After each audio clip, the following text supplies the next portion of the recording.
As business owners, it's really easy to make excuses, right? Because our excuses kind of go and are accepted because we're the owners of the company. If you would have asked me on January 1st, I never would have said this is where we would be with our vision after the first quarter, ever. But here we are. And so how do we pivot going into second quarter? So something that I think we should do, and we should challenge ourselves. You're like, hold on. I know. I think that because our vision gave us an awareness that has blindsided us a little bit through the first quarter, I think we're going to pivot. We're going to make our plan that we just talked about, and we are going to check back in on the podcast at the end of second quarter to see where we stand at the end of second quarter.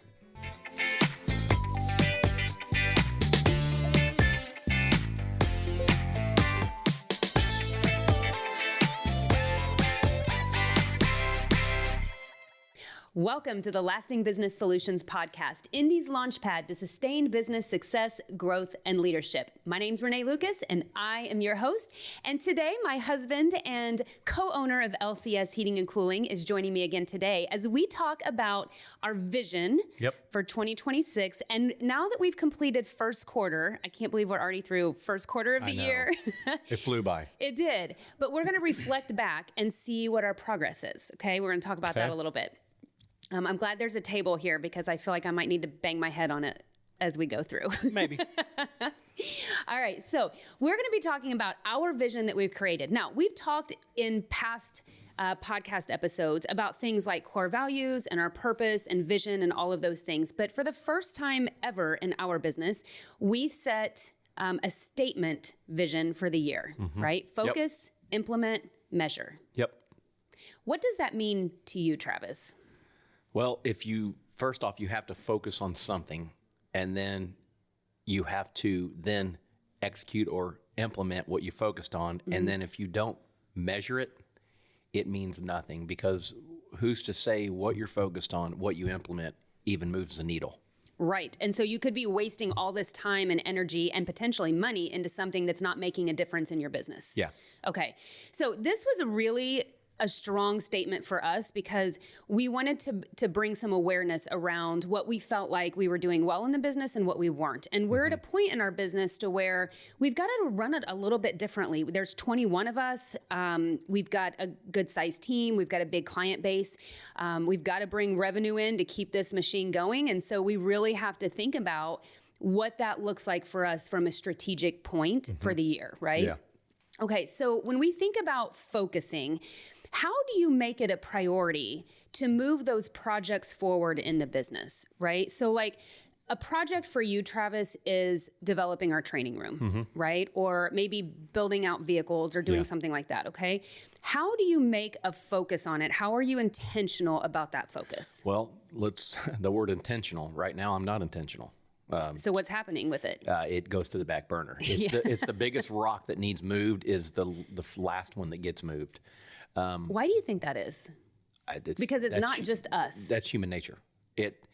There's no one on this planet, I guess there's a few people on this planet that's going to move the heavy rock first as opposed to the 10 little ones. The 10 little ones are easy to get off the checklist. I am guilty of that 100% until I'm forced to. And that's usually what it comes down to, is when you're forced to do something. So as a business owner, there's nobody above you usually, unless you're owned by like a private equity company and you report to a board of directors, right? So 100%. So who forces you to do it then? That's the problem. There's nobody. And then unless it's you or a tech that says, hey, when am I going to get in my van? Right. I'm building that van. Travis, when am I going to get that van? Or better yet, it may be the service manager. The techs need training. The training room's not done. And so at the end of the day, there's no one to hold me accountable. And therefore, I'm to blame. As business owners, it's really easy to make excuses, right? Because our excuses kind of go and are accepted because we're the owners of the company, right? But it's really unfair to our team to have a standard of excuses to get us by. And we've both been guilty of it. And every business owner out there has been, because you're pulled in a million directions. You're trying to prioritize day-to-day things and operations and everything else, right? And so then it is like, it is those projects and the things that we know are going to make such a big difference in our business, right? When we get that training room done, it's going to be a game changer even for recruiting, because we can do some training with entry-level technicians or entry-level people that want to get into the industry, whereas we can't do that right now. Yeah. Right? But it is a very big, heavy rock to move and takes a lot of planning. And it's easier to send them somewhere. It is. It might be a plane ticket. Let me write a check for this, but then you go and But is it easier on the person? No. Probably not, because they're leaving their family and everything else, right? Okay, so coming back around here, it's really hard. How do you hold yourself accountable, Travis? And I'm thinking not just here in business, but like you do push-ups on a more regular basis than anybody that I know. How do you hold yourself accountable to do that? I know you've had days where like you are beat down tired and you're doing push-ups at 10 o'clock at night. Like how do you? Because I'll be 50 in July. I know. So every day that passes that you don't work out, you lose. In my mind, I put it in my mind, if you don't work out one day, you lose 3. And if I don't do 2 days, I'm 6 days now, and I'm losing the mass that I've gained from my push-ups. So therefore, I just do them. Sucked this morning. I did not want to get up and do push-ups, but I knocked them out. Right. And what time was that this morning? It was about 5:35, and I had them done in about 15 minutes. Okay. So when we really look at something, that's a good example too. Sometimes we build things up in our mind to take way more time than what they do, right? Yeah. We think about, okay, doing 100 push-ups or however many you did is going to take me an hour, right? It doesn't. It takes 15 minutes. And I'm sorry, anybody can find 15 minutes in their day for some self-care like that. Absolutely. Yeah. So let's come back around to the business now. Some of those projects that seem like these big, huge, heavy rocks, if we broke them down into steps, into parts and pieces, broke them down into little rocks, it'd be much more achievable and much less daunting. 100%. Yeah. Right? And that's part of it is I struggle with that ability to break the job down, like the build out on the van first, then the painting, then the shelving, and then I'm done. I look at it as I got to go from start to finish. Right. And I don't have the time. Right. So I would encourage, just like we talk ourselves, and I would encourage business owners, when you're faced with something like that and it seems like this huge hill and it's in front of you, you know it needs to be done, you know it's important, you know you want to focus on it. And you know you need to. You know you need to. You're getting pressure from your team, right? They're not really holding you accountable. They're not your accountability partners, but it's pressure from the team as a business owner. Take 30 minutes and think about, what do I even want this to look like? So thinking about the training room, for example, right? We've talked about there will be a wall with parts on it, and there's going to be stations set up with different types of equipment, and there's going to be a dehumidifier, and there's going to be a TV over here. And what if we broke that up into sections and we got a TV and got it hung one day. Or a week. Yeah, even a week. That's the project for the week, right? Maybe the training room is a 3-month project, and 1 week we're just going to get a TV hung. Like, that's super easy and super doable, right? Yes, it is. It is. Are you calling me out? I mean, I'm casually, yes. Okay. I'm your accountability partner today. You're my board of directors. I am. I'm sitting. I need like a gavel. Yeah. So Travis, I challenge you this week. Get the plan made, right? And let's sit down and do it together. And I know this look that you're giving me, because you're like, I've got calls I think I've got to run.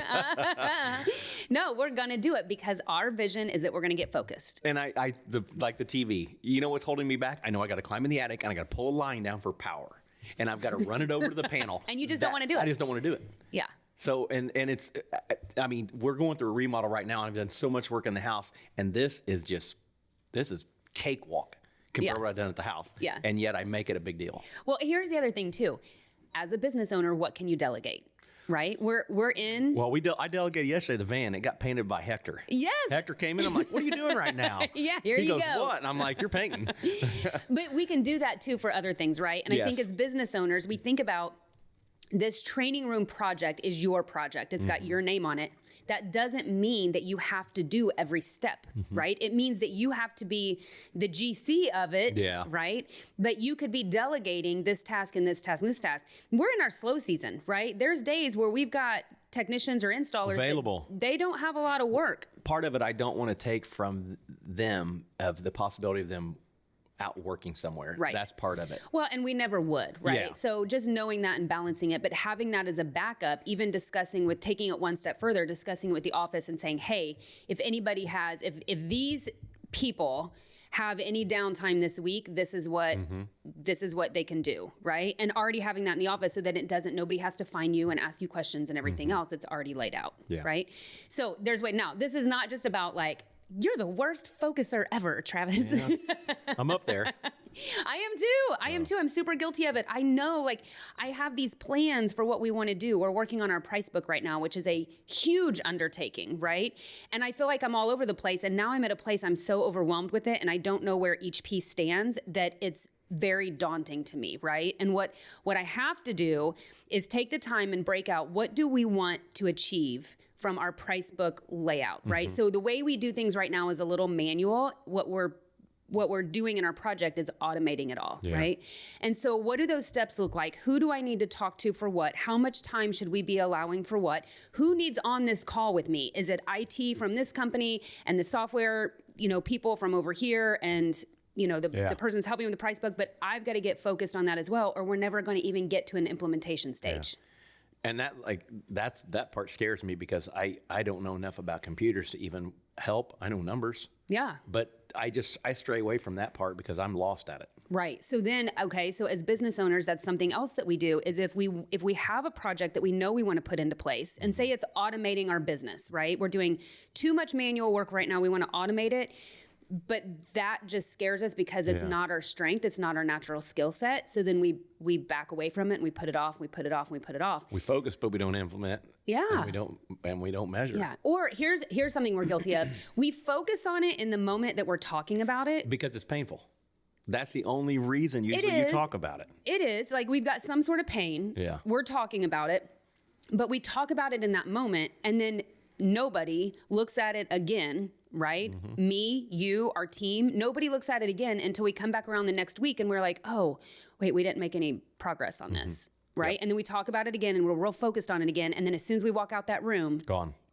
Yep. Right? That's the biggest thing to overcome, is how to, and we're super guilty of it, right? We're gonna circle back around to that point towards the end of this conversation, but that's so easy to happen, right? So how do you get out of that? And I think we got to remember, let's go back to when we got on Service Titan. Yeah.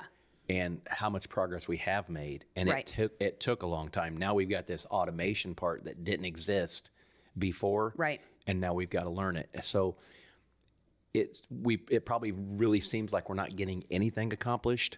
It's just something brand new. But I remember back in 16, 17? Yeah. When we got on Service Titan? Yeah. What a mess. Whew, that was a huge project. Yeah. So it's like starting Service Titan over, just on an automated side. Yeah. So. Which is so painful. We're going back to carbon copies. I know, we are. Office Depot, we're going to buy them. Everybody's going to get the yellow copy, and we're done. We'll pink copy at the shop. Yes. So. All right. The second part of our vision is implement. Yep. Okay. We have failed in implementation so many times. The way that most people implement is they talk about something once and then expect everybody to know it and to do it, right? And we've done that 100 times.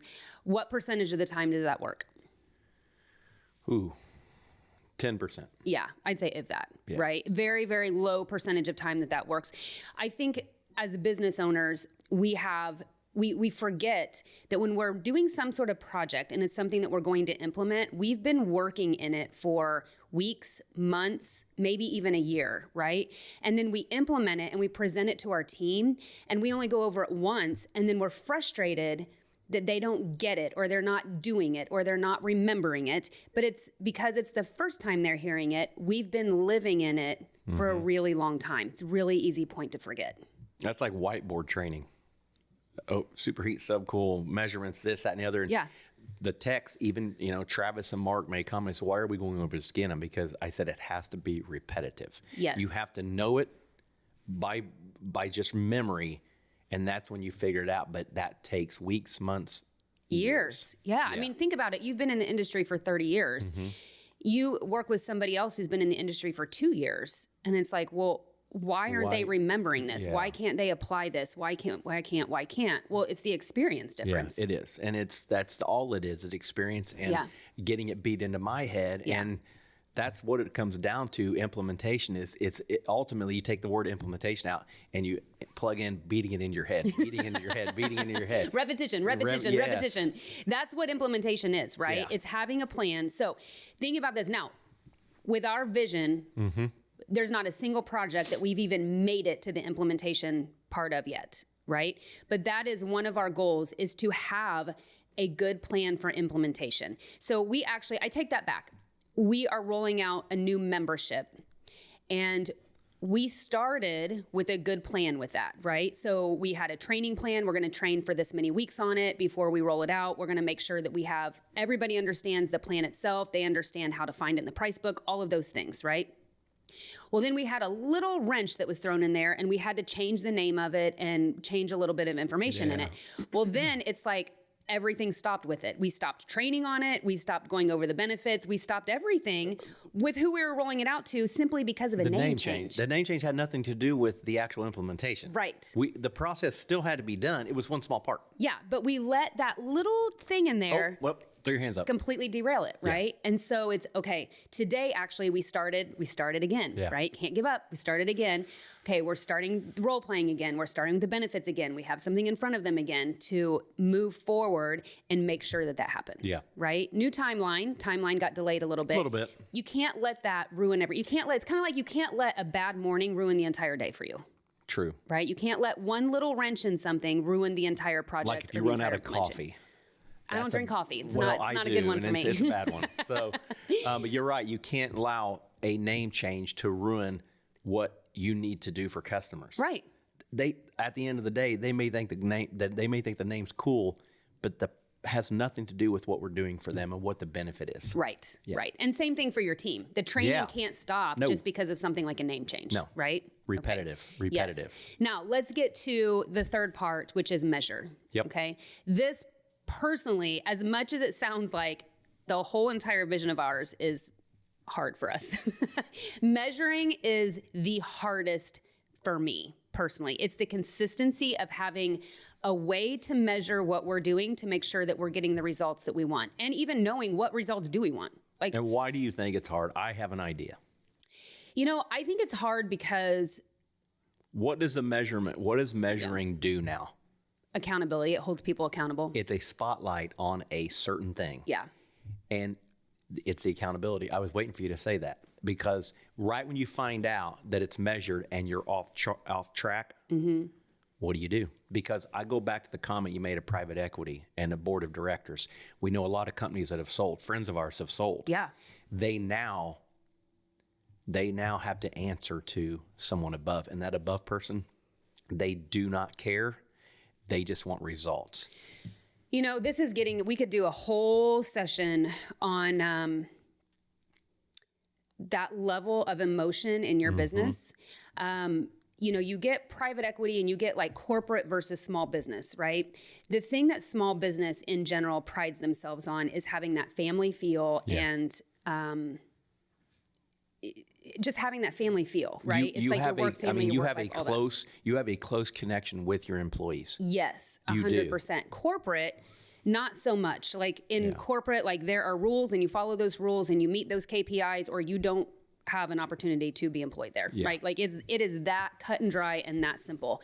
And I think that there's something as small business owners we love about that. Like, I want to work in an environment where it feels like family. I want to work in an environment where I know the spouses and the kids of our team members. Like, I want all of that stuff. Where that can blur is when you look at accountability, because now instead of there being no emotion and holding somebody accountable to something, you're afraid of hurting feelings.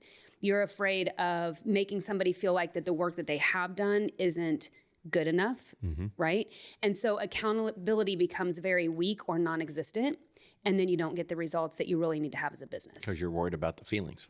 Absolutely. That's exactly what it is. Absolutely. I will tell you, as a business owner, I've really noticed this at about the revenue point that we are right now. And so, as a business, we do about 5 million in revenue.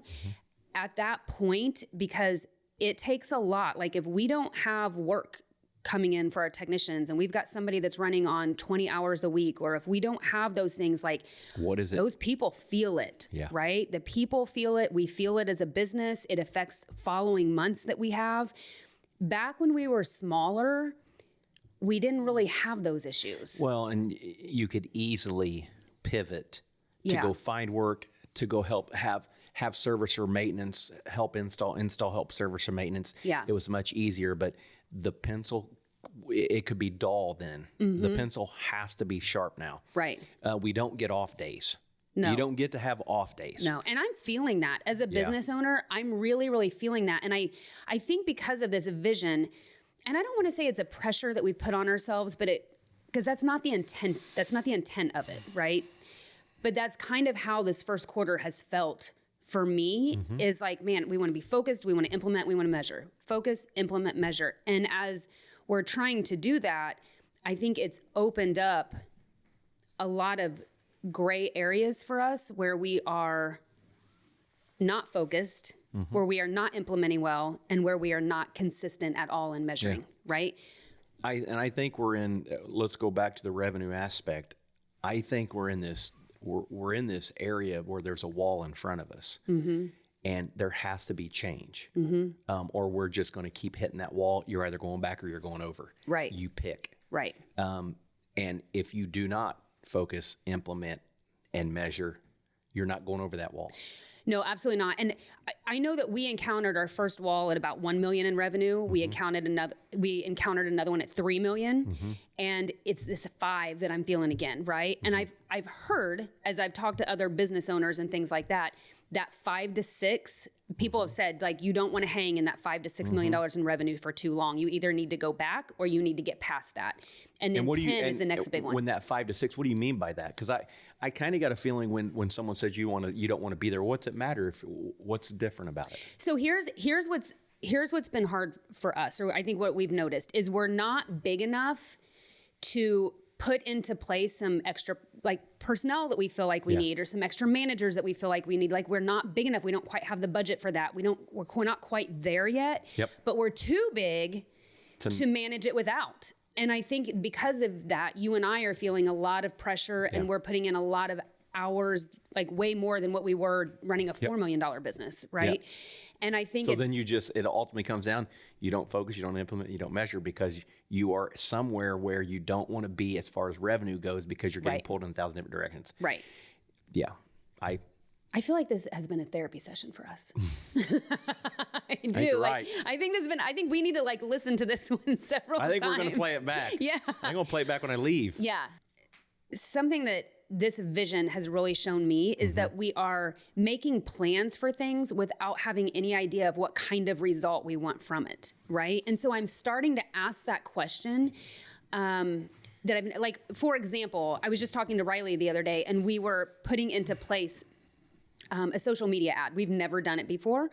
And so I asked the question, like, what result do we want from this, right? We put this into place without even discussing that beforehand. Does that make sense? And so that's what this focus, implement, measure has got me started thinking of, because I don't have anything to measure because we never established what we want to measure. Yeah. Do you see what I mean? And that's where this vision has been a real eye-opener for us in the first quarter. And it's helped us see, like, this is where we're losing focus. It's because we are faced with these big projects that we're excited about. We know they have to happen, but they seem like such big, heavy rocks in front of us. We can't move them. We're implementing things, and I feel like we're doing a better job than we've ever done before of making a plan for implementation, but our team is letting one little wrench throw the whole thing off, right? And then we get to the measure point, which we're not even there yet, but I'm confident that wouldn't have been successful in the first quarter anyway, because we weren't planning the results and what we want to measure in the first place. So then what do you measure? Yeah, exactly. What do you measure? Yeah. And I think one of the points that you made earlier is sometimes when you're faced with something that's new, it's easy to put it off. When you go into measuring results and measuring what you're doing, where do I get the information from? Do I have to find a new report? Do I have to make a custom report? Do I need to be tracking something ongoing? Like, how do I even get the information to measure it? Am I going to pull that information, or am I going to have somebody else pull that information and send it to me? Like, that's all new. Well, that's probably one reason why I stray away from like reporting like that, there's probably a report for about everything. There is. I see it as how much are we going to have to move? How many buttons am I going to have to push? Am I going to remember what buttons to push to get those reports to measure? Right. Right. But then what happens now? We're talking like this is a super like this is all about us today. Yeah. This is all about us today. However, this applies to everybody because we talk to other business owners, and every other business owner I know struggles with this same thing. Yeah, if we're in a boat and there's 1,000 boats around us with the same problem. Yeah, yeah, we are. It's like there's 1,000 like pinholes in the boat, and it's not enough to sink you, but it's enough to like make you worry. Make you worry and make you work. And sometimes you're working harder than you should. Because if you knew that you weren't going to sink, you wouldn't work as hard. You know what I mean? I mean, that's a really good analogy. I really like that. That is pretty good. Yeah. But yeah, I go back to the one thing I have focused on, but not enough still, is getting our sales process. Yeah. The important things to getting it documented. Get us and have us stand out across any other company. Yeah. And those things are hard. And how important is that? Very important. Yes. Because how many HVAC companies are in Indy? A ton. Blue billion. Yes. How do we stand out? Yeah. The things we do: focus, implement, and measure. Yeah. So I guess, Travis, to kind of wrap up here a little bit, thank you for tuning into our therapy session today. This was a free one today. So how do we pivot going into second quarter? Okay, so we're starting second quarter. Just take a deep breath. Let's take a deep breath. I feel like we need to reset a little bit. I feel like I'm grateful for the awareness that I feel like we have now that we didn't have before, right? I think we both have an awareness that we didn't have before. Remember at the beginning when I was like, we might need this table, because I feel like I do want to like bang my head against the table sometimes. But I am grateful that we have that awareness, and you and I are both pretty good at being honest with each other about things and being honest with ourselves, right? I can be pretty honest with myself and like, man, I really screwed that one up, or I didn't think that one through, or man, I could have approached that differently than what I did or whatever. And you're really good at that too, right? So that awareness and honesty with where we are. If you would have asked me on January 1st, I never would have said this is where we would be with our vision after the first quarter, ever. But here we are. And so how do we pivot going into second quarter? So Travis, as we go back, I would say some of the lessons that I even took from just talking to you is let's make better plans, right? Let's break things down into steps and let's set timelines to them so that it seems doable and it doesn't seem as overwhelming. Yeah. Okay. So you and I are both going to commit to do that for each of our projects this week. Okay. Gotcha. So I'm going to delegate that you're going to hang the TV. Okay. In the train. You're going to run the power. And then I'm going to delegate that to somebody else. See how that works? Okay. Okay. And then implement. We are going to do a leadership training with our team and to learn how to continue an implementation plan, even if we have to pivot in the middle. Right. And so not letting something, I'm going to go back to the name change. That's so trivial. Right. But we let it throw everything off and then we just stopped it for weeks. And so how do we, when we're faced with that again, because we will be in some context or another. Something is going to. Yes. That'll happen. And then measure. Let's start with what do we want to measure? What do we want the results to be so that we know what we are going to be measuring? And then that'll help us understand how to measure it, what the consistency of that looks like. Is that something we're measuring on a daily basis, a weekly basis, a monthly basis? Is there anything, if you were chasing a goal or the company has a goal, let's use maintenance plans. Okay. If you never share that with the team, do you think they're going to remember how many maintenance plans they offered and sold to a customer? Oh, they'd have no idea. I bet you could give them a week and they wouldn't know how many they sold. They knew they sold some. Yeah. But if we are not tracking that and we're not focusing on it, we're not implementing it, and we're not measuring it, it does no good for the team. Nobody knows. And that's the thing. I can't remember. There's a saying that it's like being able to choose a path. How do you choose a path if you don't know where you're going? Right. Yeah. And so that's the same thing as we have these, as we are so guilty of this as business owners, is we want a certain level of performance out of our team members, but we don't set super clear expectations in the first place. And then we don't give them the information they need to even understand how they're doing. True. And so 99% of the time, people feel like they're doing better than what the business probably thinks that they are. 100%. Right. Because once again, it goes back to, I ask you that question at the end of the measurement and the spotlight's on you. It's accountability. Right. We can make someone feel good about what we're doing, and they very well could be doing a great job, but something we need to focus on and implement and measure. We're not honing in on that. And then we come to find out, hey, we were supposed to be at the 500 mark on maintenance plans, and we did 100. And they're like, man, but you said I did a great job. I know. And it's and we're guilty of that too, right? Yeah. We'll go for weeks. We'll be like, man, everybody's killing it on maintenance plans. Great job. We'll send out something. And then we get to the end of the month when we look at the numbers as a whole, and we're like, oh, we missed our goal by 200. And everybody's like, wait, what? You've been telling me that we've been doing a great job all week. Yeah. That's where measure comes in. We are not measuring well, right? So many times, we'll kind of wrap up with this too. We train on emotion, right? It feels like we sold a lot this week. It feels like we did a lot of training this week. It feels like we talked to a lot of homeowners this week. It feels like we made a lot of phone calls this week. It feels like, and data are two very different things, and numbers don't lie. Our emotions lie to us all the time. Yes. Numbers don't lie. Yes. And that data that's where the measurement comes in. Data is everything. And what we do is we worry about the data, therefore we don't look at it. Because we may get let down. Yeah, I think that accountability is a good way. And accountability for our team members and for ourselves, right? As business owners, we have to be self-disciplined. We have to have accountability, and we have to be able to do that with ourselves and each other because there's no one else that will. We can get pressure from other people, but there's very few people who would actually step up and hold us accountable. Yeah. The hard conversations are that measurement comes in almost at the same time. Yeah. Yeah. Sometimes, though, the measurement's there and it proves that, hey, we did a phenomenal job. Yeah, and that's a really good point. And it's not just measurements and it's bad. It's measurements and it's good. Because when we do measure and great results come out. Look at you, the pessimist, like saying something positive. Who are you? Hey, speaking of, I had a drink the other week that was non-alcoholic bourbon, and it was called the Pessimist. And I think you make fun. You're like, that is your drink. That is your drink, yes. All right. To wrap up, so something that I think we should do, and we should challenge ourselves. You're like, hold on. I know. I think that because our vision gave us an awareness that has blindsided us a little bit through the first quarter, I think we're going to pivot. We're going to make our plan that we just talked about, and we are going to check back in on the podcast at the end of second quarter to see where we stand at the end of second quarter. Perfect. Okay.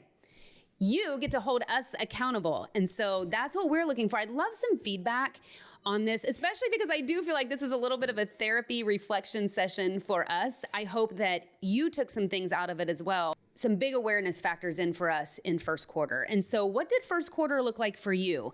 I would encourage you to do some self-evaluation. Be honest. Be honest with yourself, yes. Don't beat yourself up, but be honest with yourself. And then let's make a different plan. Let's pivot for second quarter. And then we'll check back in and we'll see where things stand with our vision. Small business is tough. It is not for the weak.